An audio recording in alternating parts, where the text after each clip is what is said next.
Electric cars and solar panels seem like a match made in heaven. Free, clean power as long as the sun shines. A self-reliant solar car that's not dependent on the power grid could recharge sustainably from anywhere you dare to venture, as long as it's not a cloudy day. So, have you ever wondered about bolting solar panels on your Tesla? And why don't all electric cars come equipped with solar panels for a sleek charge-on-the-go solution?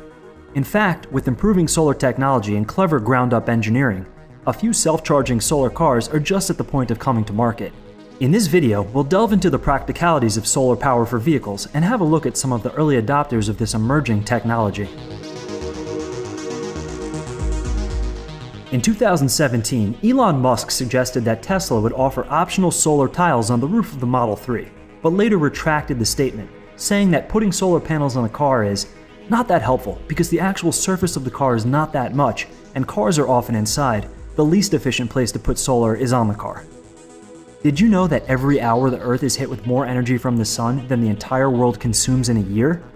The problem is, the total surface area of the Earth is about 197 million square miles, and the roof of your car is a lot less than that, about 3 to 10 square meters of usable space. It does make a lot more sense to utilize the large surface area of your home with a solar power system like the Tesla Solar Roof and charge your car from there. The only problem is, you have to be home to use it. A car with integrated solar panels can recharge from any sunny parking lot in the world, and if you happen to be driving in perfect midday conditions, you can even charge on the go, extending the range of your vehicle as you drive. Potentially, the extra incoming power from the solar system could even allow for a smaller, lighter battery system than in a comparable conventional electric car, leading to lower vehicle mass and energy use in driving. To understand if a solar car could really work, we need to find out how much solar energy the surface of a car can capture, and how much range that energy will provide under realistic driving conditions. Solar radiation is often measured in kilowatts per square meter, so let's assume a 1 meter square panel is being hit with about 1 kilowatt of energy in direct sunlight. Unfortunately, nothing in this world is perfectly efficient, especially devices that take raw energy and transform it into useful work. That's just thermodynamics. The most efficient modern silicon solar cells you'd find on a home system only work at best around 20% efficiency. But unlike a house, cars move. This creates unpredictable conditions and can lead to suboptimal solar panel angles. You can technically cover every square inch of the car in panels, but for example, covering the lower door panels isn't going to do you much good, as they won't get much sunlight and the proximity to the road will have them covered in a thick layer of dirt and dust every time you drive. So let's take a sedan the size of a Tesla Model S, almost 5 meters long and 2 meters wide, and put a totally impractical, hypothetical array of solar cells covering the whole plan view rectangular area of 10 square meters. In direct sunlight, it could charge its battery with, at best, 20% of the 10 kilowatts of solar energy hitting it, about 2 kilowatts. With full sun for about 5 hours per day, just as an approximation, that's 10 kilowatt hours of battery charge per day, at best. For comparison, the long-range plus battery option on the Model S is 100 kilowatt hours, so our giant imaginary square solar panel could charge up to 10% of its lithium-ion battery per day. This model has an EPA estimated range of 402 miles or 647 kilometers, so we could be looking at gaining up to 40 miles or 65 kilometers of range with this exceedingly optimistic and frankly unrealistic estimate, potentially a useful extra distance. In a more practical scenario, the solar panels would only partially cover the top surfaces of the vehicle and have a much smaller surface area. Now, no one's saying you'll get 100% of your power from an integrated solar panel system. In the foreseeable future, any solar Tesla would still require the standard battery charging apparatus, but solar could be a useful supplement. Tesla's commitment to solar energy is well known, and the Palo Alto behemoth offers solar roof tiles in addition to the Tesla Powerwall line of energy storage products.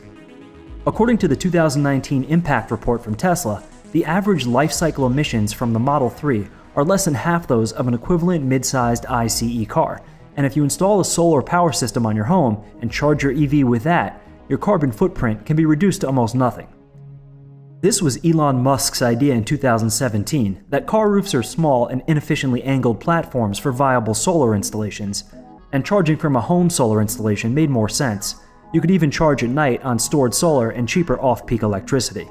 However, Elon might have changed his mind, confirming that the Cybertruck will offer a solar roof option on the truck's bed. On Twitter, Elon said, "Will be an option to add solar power that generates 15 miles per day, possibly more. Would love this to be self-powered.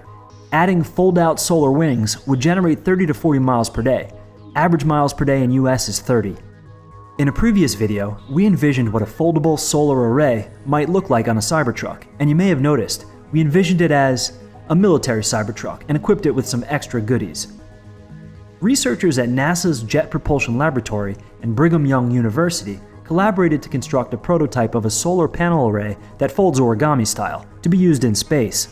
Such a technology might be an interesting concept to explore in the automotive world on Earth, where the greater surface area could increase solar production of stationary vehicles. When it comes down to it, solar vehicles are all about efficiency. It's a matter of energy to weight. A practical solar car would really need to be designed from the ground up with reduced weight and low aerodynamic drag to create a vehicle with more favorable energy density. For as far as electric cars have come in the last decade, the energy density of gasoline is still far greater than lithium-ion batteries. 1 kilogram of gasoline contains about 48 megajoules of energy, and lithium-ion battery packs only contain about 0.3 megajoules of energy per kilogram. Gasoline still has more than 100 times the energy density of the batteries used in most electric cars. This is why planes still use fuel, and why we're not likely to see an electric 787 anytime soon, unless a radical breakthrough in commercially viable battery technology comes into service. Teams gather each year in Australia to race pure solar cars across the continent from Darwin to Adelaide under the scorching desert sun. Back in 2013, a new class of racer was brought into the competition, the cruiser class. Whereas previously, the race was simply about building stripped-down single-seaters. Now designs were welcomed for vehicles which could carry passengers, with additional points being scored for practicality, passenger cars which could perform under normal driving conditions. Consistent winners of this class have been the evolving Stella series from the University of Eindhoven, the team from which Lightyear sprang in 2016. This young startup is one of the most prominent automotive companies pursuing solar-powered vehicles. This is a perfect example of engineering competitions and racing fueling innovation for consumer products, as the lessons learned in the playground of the Australian outback have been incorporated directly into Lightyear 1, the first car offered by the company, which sports 5 square meters of integrated solar cells along its low, sweeping roof and hood.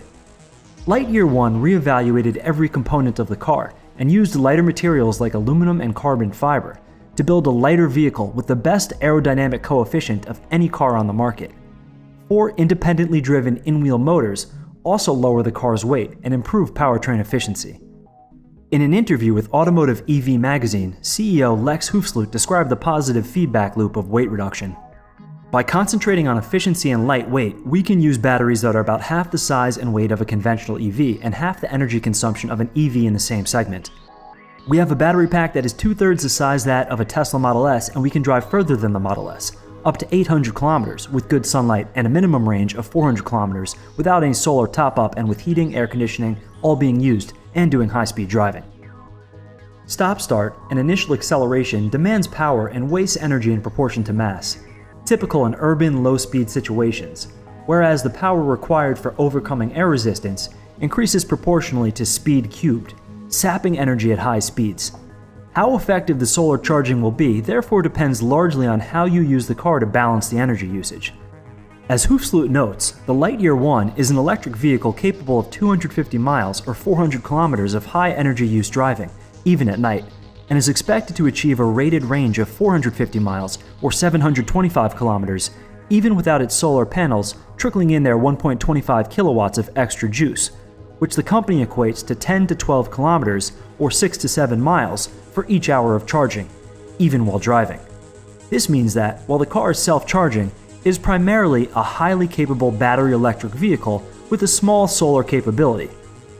Lightyear points out that this solar charge adds up to 10,000 kilometers or 6,200 miles of free motoring per year in the Netherlands, and up to 20,000 kilometers or 12,400 miles in sunnier regions like Australia or California. Lightyear believes that by eliminating the steps between sun and wheel, it should be possible to gain overall efficiency. Lightyear, as Tesla did before them, are starting at the top of the market, coming in at a premium price point of $170,000 for their first full-size luxury car, with future plans to release smaller, more affordable vehicles in the future. Sono Motors, on the other hand, are starting with a more affordable $29,000 compact family car designed for urban use. In designing the Scion prototype, the German startup looked at driving patterns of real-world motorists and found that a typical commute from home to work and back, in Europe or the US, might be up to 16 miles or 25 kilometers. Sono's proudest new technology integrates solar cells into polymer body panels to replace conventional painted metal bodywork. These weigh as little as 4 to 8 kilograms per square meter compared to the 5 to 12 kilograms per square meter for metal, or the 10 or 20 kilograms per square meter of flexible or glass-encased solar panels respectively. Importantly, Sono claims to be able to produce these at the same cost as painted metal. Although that includes their initial expense of building and operating a painting production line, a cost which reduces per car panel as more cars are produced.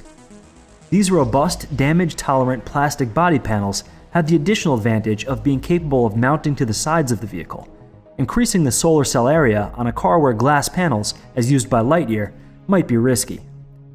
Vertical panels, such as on doors, however, can rarely hope to point directly towards the sun and achieve their maximum potential, and will often be shaded entirely when parked next to walls or other cars.